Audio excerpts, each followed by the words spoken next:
बातमी लातूरमधून आहे। लातूरच्या राजकारणात आरोप प्रत्यारोपांच्या फैरी झडत असल्याचं दिसून येते। अहमदपूर नगर परिषदेच्या जागा वाटपावरून बाबासाहेब पाटलांनी गद्दारी केल्याचं संभाजी निलंगेकरांनी म्हटलं होतं। त्याला बाबासाहेब पाटलांनी उत्तर देत, मी गद्दारी केली नाही, मुठभर लोकांच्या पोटदुखीमुळे युती तुटली असं सांगत त्यांनी निलंगेकरांवर निशाणा साधलाय।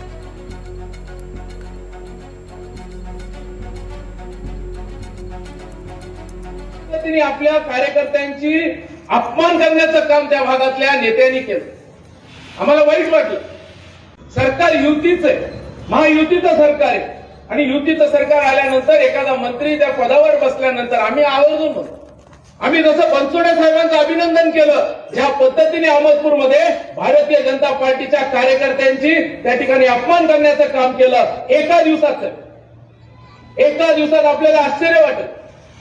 ज्याच्याकडे जबाबदारी होती त्यांनी रात्रीतून त्याला बदललं, त्याला पकडले हाताशी आणि सगळ्या माणसाला नेऊन आमदारांच्या दावणीला बांधलं। पण एका दिवसातून या सर्वांनी पूर्ण पॅनल उभा केलं आणि एका दिवसातून आज अहमदपूरमध्ये सोबळावर भारतीय जनता पार्टी लढली। लोकांच्या मुठभर लोकांच्या पोटदुखीमुळे ही आमची युती तोडली आहे। आम्ही जबाबदार नाही।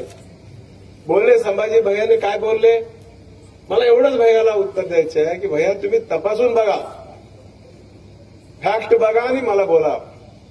तुमचे वडील आणि आम्ही एकत्र काम केले।